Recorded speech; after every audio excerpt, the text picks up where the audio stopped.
The king's back.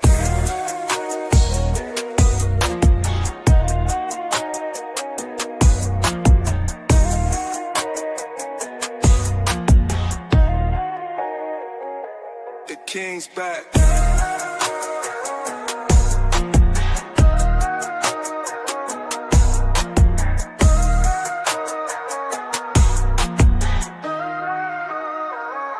The king's back.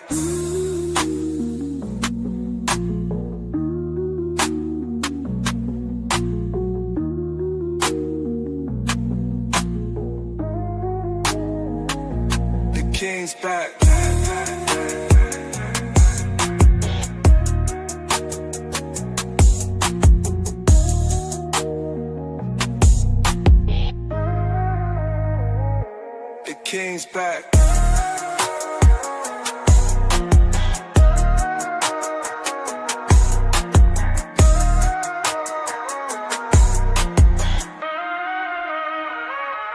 The king's back. The king's back.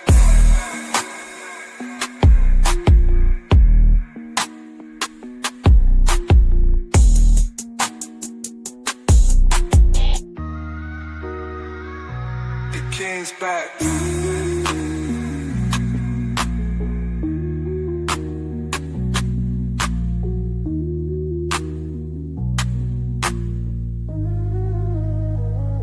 The king's back.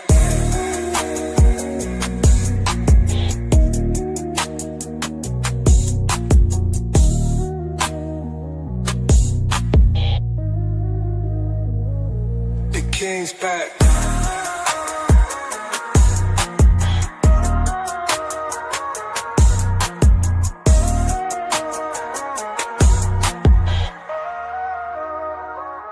The king's back. The king's back.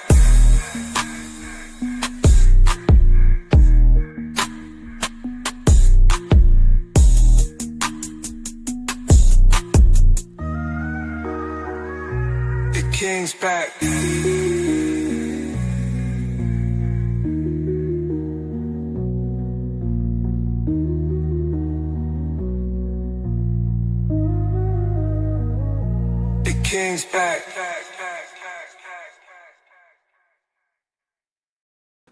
Yeah, what's up? What's good? What's happening?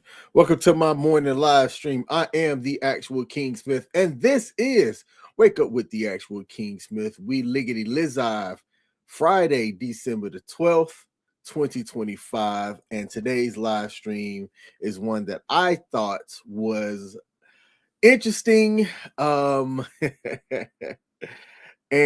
a moral question. It's a moral question. I think it has a little bit of ethical things in it. And I want to highlight and ask y'all, what would you do if you were in charge of a fund or a nonprofit that was designed and set up to get people that were arrested from protests out of jail, and the money that you would send out to these incarcerated people, some of the money got sent back to you? What do you do with that money? What would you do if you were the executive director in charge and you found yourself facing a lot of cash with seemingly nothing to do with it? That's the question that's going to be addressed today. And we're going to get into the story of Tashella Sheri Amore Dickerson, the longtime executive director of the Black Lives Matter Oklahoma City, who had been federally indicted, got them fed charges, and arrested on multiple counts of wire fraud and money laundering. Now, before people get too defensive, because we're talking about a black woman or overly celebratory, let me just get this up front. I'm going to say this right here. Just like the events of yesterday where we talked about Coach Sharon Moore from Michigan, these are allegations. People are innocent until they are proven guilty. But what we know about federal charges is this: the feds don't come after you unless they have the ability to prove that you did what it is that they're claiming. So we've got the press release from the Justice Department here, and we're going to go through it. And we're going to point out some things. These allegations don't just happen in a vacuum. No. When there's millions of dollars at stake, the public trust, a movement involved in which some people don't necessarily agree with the movement. So they're going to be looking to find a reason to nail you. You have to understand that when these extra eyes are on you, you have to move a certain way, an honest way. And this person didn't do that. The greed for the love of money got them hemmed up. So this is what we're going to do today. We're going to walk through what Ms. Dickerson was accused of, what the government claims happened, what this means legally, and a bigger conversation about accountability, trust, and leadership. We're not here to talk about the Black Lives Movement in general. This is not about tearing the movement down. This is about understanding what happens when power, money, and a lack of oversight collide. So let's get right into it. Who is Tashella Dickerson? Now, this lady, which I'm going to actually, hold on. Let me bring her up on the screen here. This is not a flattering picture of her, but this is Tashella Dickerson. And I got to see if I can find a better photo, because that ain't flattering. But this is a 52-year-old lady and a prominent leader in the Black Lives Matter Oklahoma movement since at least 2016, from what sources could find and what my producers could bring up. After the death of George Floyd in 2020, BLM OKC, like many chapters across the country, saw a massive influx in donations. Millions and millions of dollars came in, largely earmarked for bail funds, protest support, and community programs. But this is an important detail that a lot of people didn't realize at the time. The Black Lives Movement OKC chapter was not a registered nonprofit. Instead, they operated as a fiscal sponsor or under the fiscal sponsor of the Alliance for Global Justice. What does that mean, and what's the difference? That means that donations technically flowed through the Alliance for Global Justice, but funds had to be used only for approved charitable purposes, and there are strict accounting rules that apply. So again, if you are operated under a fiscal sponsor, strict accounting rules apply, and the funds that you received were only to be used for approved charitable purposes. That structure exists specifically to prevent misuse of funds. And according to federal prosecutors, the structure that the BLM OKC chapter had used was allegedly bypassed. Now, what was she charged with? But before we get into the actual charges, understand this. A federal grand jury hit our ass with 20 counts of wire fraud and 5 counts of money laundering. The prosecutors alleged that between June of 2020 and October 2025, Ms. Dickerson diverted at least $3.15 million in donated funds into her own personal bank accounts. And these weren't just random donations. A large portion of the money that the feds are claiming came from returned bail funds. So you're like, wait, returned bail funds? How is it that she was able to get this money back? Well, there are certain conditions of bail that if you meet those conditions, you'll get your money back. What are you supposed to do with that money when you get it back? All right. So when bail is posted and a person completes their court obligations, that money is returned. The returned money is supposed to belong back to the organization. not the individual that runs the organization that it gets returned to. So according to the federal indictments, instead of returning those funds back to BLM OKC's sponsored accounts, prosecutors say that Dickerson deposits them into accounts she personally controlled. Now, what did they say that the money that she had was allegedly used for? Oh, man, here we go. So I'm going to bring this up here. Let me see.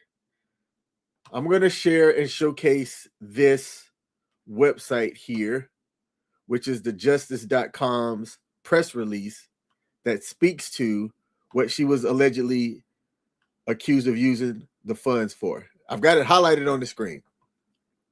She's accused of recreational travel to Jamaica and the DR for herself and a few of her associates, tens of thousands of dollars in retail shopping, at least $50K in food and grocery deliveries for herself and her children, a personal vehicle that she registered in her name, and 6 real properties in OKC deeded in her own name or in the name of Equity International LLC, an entity that she exclusively controlled.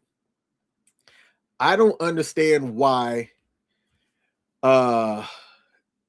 people decide that they can get in, make certain things happen, and get out like nobody's going to see exactly what it is that they're doing.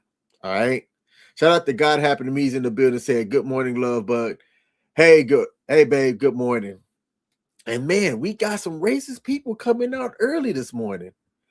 Again, I started out this live stream by saying we're not going to talk it. We're not talking about anything like that. And don't come on to Al Gore's internet and spew any type of hate and racist things on my live stream. That's the quickest way to get booted. Just like that. That's not what we're going to do here. All right. So to the person that put that racist comment, das booted. You are gone. Thank you for tuning in, though. Prosecutors say that she also submitted false financial reports claiming that the funds were used for charitable purpose when they allegedly weren't. And again, these aren't civil accusations. These are federal criminal charges. And the government doesn't guess. Indictments mean prosecutors believe that they have bank records, transaction histories, and documents to back this thing up. They don't submit this stuff to a grand jury and say, we allege that this person did this, therefore they should be charged. Oh, no.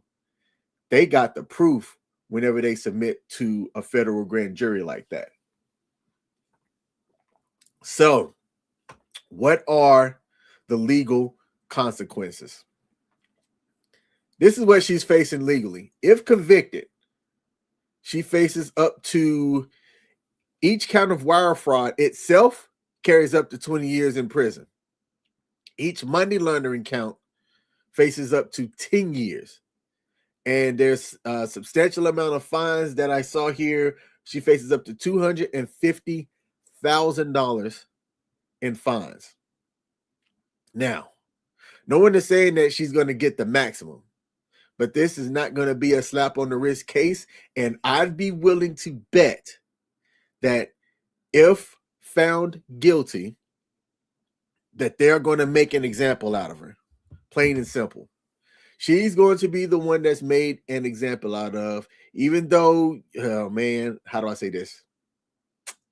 Even though there are examples of money laundering and crime like this, and there's other cases, different people where they get caught, this person doesn't have the same influence of like a Rockefeller or Kennedy or any of these other last names that, you know, have people in high places and things like that that can help get her a lower, lighter sentence. No. If she's found guilty, she will be made an example out of. if she has a good defense attorney, then they're going to be able to fight and give her the best chance possible to be able to defend herself against these charges. And hopefully, maybe, just maybe, if she is found guilty, there's a judge that'll make the sentence make sense, right? Let's say she's found guilty of all of the charges and she's, to serve, let's say, 10 years for each count. Hopefully it's 10 years concurrent, meaning like they're all at the same time and not stacked on top of each other, where you're going to be, where you'll stay in jail for, a long ass time for doing something that she didn't kill anybody. She didn't take anybody's life. She didn't do anything that, how am I going to say this? When it comes to money crimes are, to me, you should definitely punish somebody as long as they're found guilty. If they're found guilty and you've got the evidence and proof that they did what they did that was criminal with the money, make them pay, right? People shouldn't just be out here, have the ability to do anything all willy-nilly and not face any consequences. Make them pay. But it's different between that, to me, and like homicide. All right. And again, federal prosecutors, they don't bring 25 counts of indictments unless they believe that they could prove intent, pattern, and benefit. And that right there, that last part, is important for people to understand. It's also why, if you have the right to remain silent, use it. If you have the ability to use a lawyer, get them. And this is even if you're just pulled over and the cops ask you stupid questions like, do you know why I pulled you over? Where are you coming from? Understand your legal rights here. I had to learn some stuff the hard way, my damn self. Like, not in a bad way where I was facing anything crazy, but when I went back and I educated myself on what law was meant to do and how you should definitely exercise your Fifth Amendment. Like Dave Chappelle said, I plead the fifth. Legal things are intricate, especially when you talk about what happens at the Fed level. All right. And let's get into a bigger conversation here. This is where I'd like to sit back and zoom out, if you will. Because this case, in my opinion, raises a bigger question that goes beyond one person. And I'm curious about this. How much oversight should activist organizations have? What responsibility do leaders have when they're handling community money? Is there a way that myself, if I was a donor, that I could protect myself? And how much damage does one case like this do to an entire movement? We already had one person in the comment section come in here and say something racist just because of the color of the person and what they were talking about. There are already people that say that the BLM movement is a movement that doesn't really serve a purpose. You should still be able to support the idea that Black Lives Matter and demand transparency and accountability. And that's really for any nonprofit that you're a part of. I like to donate both my time and money to several nonprofits for veterans, as I myself am a veteran. The Wounded Warrior Project got their hands smacked several years ago because it was determined that they were out there living lavishly off of donor funds and not really using those funds properly. And when one person messes up, or a few people within a large organization mess up, it can tarnish that nonprofit's name. Let me see. God Happened to Me came in here and said, are you sure that they don't guess? There are some recent cases that would say otherwise. And what was her original charge? I missed that part. All right. She was charged with 20 counts of wire fraud and let me go back here. 20 counts of wire fraud and 5 counts of money laundering. And let me go back up here. There was something specifically here in the case that I wanted to highlight as well. Excuse me. Nope.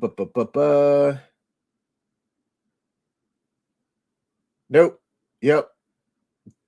That answered your question. The indictment further alleges that Dickerson used interstate wire communications to submit 2 false annual reports to the parent company on behalf of BLM OKC.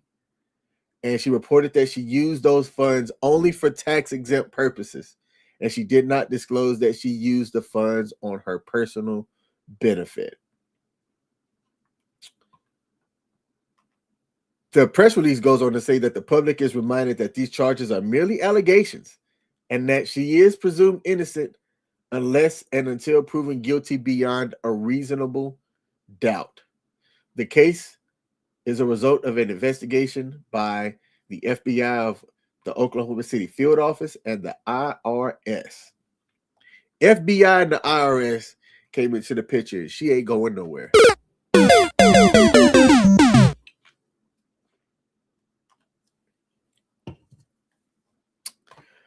Miss Dickerson is not going nowhere. I think that this is more about accountability and how if you're ethically right and you can hold yourself and the business accountable, then you can keep yourself from coming up on fraud like this. Whenever money comes in and you've got a big name like this,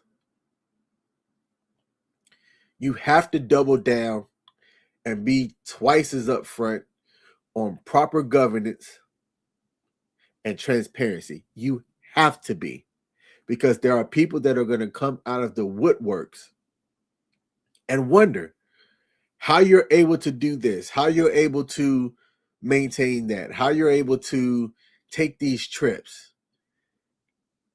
get these properties, buy these cars, $50,000 worth of door dashing.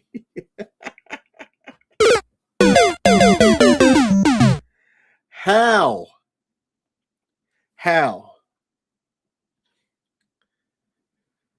So there's a couple of questions for you.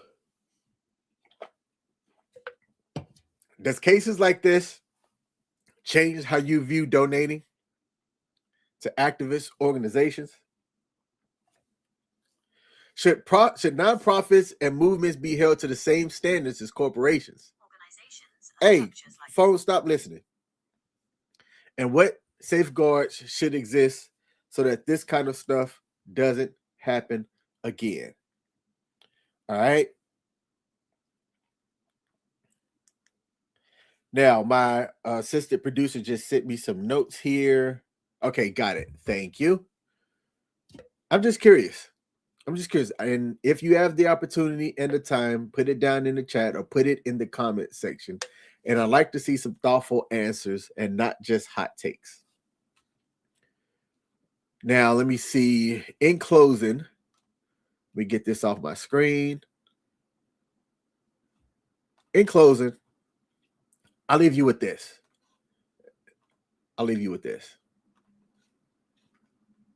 Before I go enjoy the rest of this Friday. This case is still unfolding. The press release just came out yesterday. Miss Dickerson is entitled to her day in court. But for me, accountability is not an attack. It's a requirement. Movements don't just belong to the individual. They belong to the people who believe in them.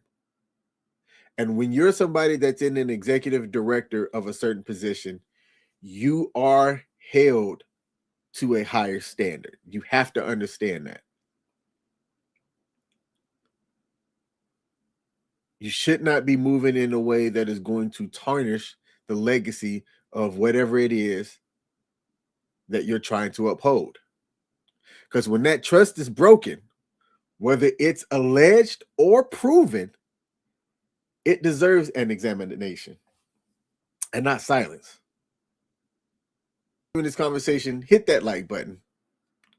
Make sure that you are subscribed to The Actual King Smith, where I come on here most mornings at 7 a.m. Eastern Standard Time and just have a conversation. I am The Actual King Smith. Let me see if we got any comments before I close out here. There are no comments. Thank y'all for tuning in. I'm going to enjoy this Friday. This is my off Friday. Think I'm going to kick up my feet, relax a bit, go downstairs, make myself some hot chocolate, and enjoy what this Friday has to offer. Y'all do the same. Take care. Peace. Yeah. Come on. Yeah. Trumpets blare the golden call. A throne awaits, I rise so tall. Drums like thunder, shake the hall. Royal robe, I wear the weight. Diamonds cut the night, no debate. Heavy is the head, but I'm feeling great. Crown me king, crown me king. Horns will shout, let the kingdom sing. Crown me king, crown me king. Bow to the sound, feel the power I bring.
I bring.